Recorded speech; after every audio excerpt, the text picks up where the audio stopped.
CFM اجلاس اس کے انتظامات تقریباً مکمل ہو چکے ہیں۔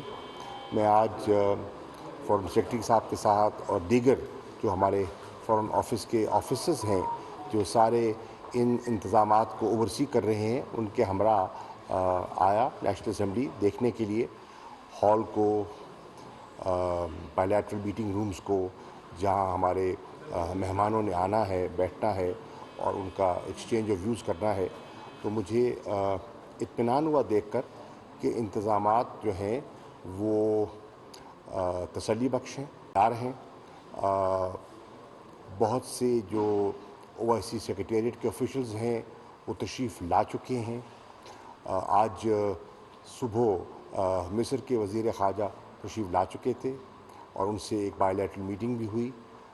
کل سے وزراء خارجہ کی آمد متوقع ہے اور انشاءاللہ مجھے امید ہے کہ 48واں اجلاس جو ہے وہ تاریخی نوعیت کا ہے اور یہ اپنی اہمیت خود حاصل کر پائے گا۔ لوگوں کی بے پناہ دلچسپی ہے، پوری قوم کی نظریں لگی ہوئی ہیں اور پاکستان کے لیے یہ بہت بڑا اعزاز ہے کہ یکے بعد دیگر ہمیں 2 دفعہ یہ شرف حاصل ہوا کہ ہم OIC کے وزراء خارجہ کی میزبانی کر رہے ہیں۔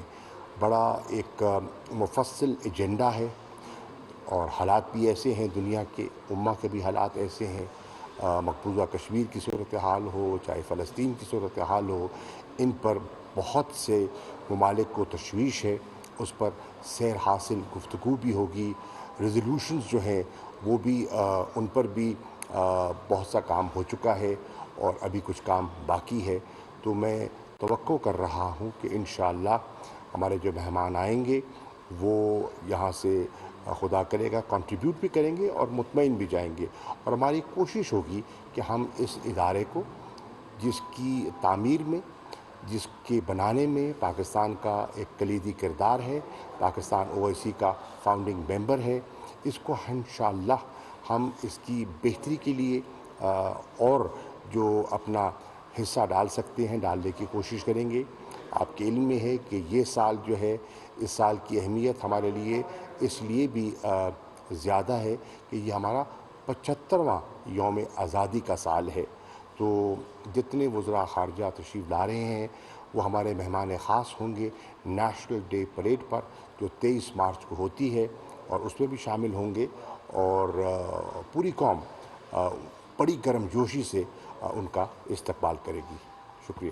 سر، 3 مہینے کے بعد پاکستان میں وزراء خارجہ کا اجلاس دوبارہ ہونا سفارتی محاذ پہ آپ اس کو کیسے دیکھتے ہیں؟ کیونکہ پاکستان نے ابھی اسلاموفوبیا کے حوالے سے ایک بڑی اچیومنٹ کی ہے، اقوام متحدہ نے خطاب خطیب کیا، آپ کا آپ کی وزارت کا خطاب خطیب کیا، ابھی پوری دنیا کی نظر ایک بار پھر پاکستان پہ آپ کیسے دیکھ رہے ہیں؟ جی بالکل، میں پوری قوم کو مبارکباد دینا چاہوں گا کہ جو ہماری کاوش تھی وہ بالآخر وزیر اعظم کی رہنمائی میں جو ہم نے ایک جستجو شروع کی تھی اور ان کے خطاب سے، اقوام متحدہ کے خطاب سے اس کا آغاز ہوا اور پھر ہم اس کو نیامے لے گئے۔ 47ویں اجلاس میں اس پہ پیش رفت ہوئی، ایک متفقہ قرارداد پیش کی گئی، پاس کی گئی۔ اس قرارداد کو ہم نیو یارک لے کر گئے اور نیو یارک میں کنسنسس بلڈ کرنے میں ہمیں کامیابی ہوئی، اور اب طے ہوا ہے کہ ہر سال 15 مارچ کو جو اسلاموفوبیا کے کامبیٹ کرنے کا ایک دن منایا جائے گا، دنیا میں آگاہی پیدا کی جائے گی، اور یہ جو دل آزاری ہوتی تھی امہ کی، انشاءاللہ اس کے تدارک میں یہ ایک بہت بڑا قدم ہے۔ پوری قوم کو مبارک ہو۔ اس میں وزیر اعظم عمران خان کا جو کردار ہے وہ تاریخی ہے۔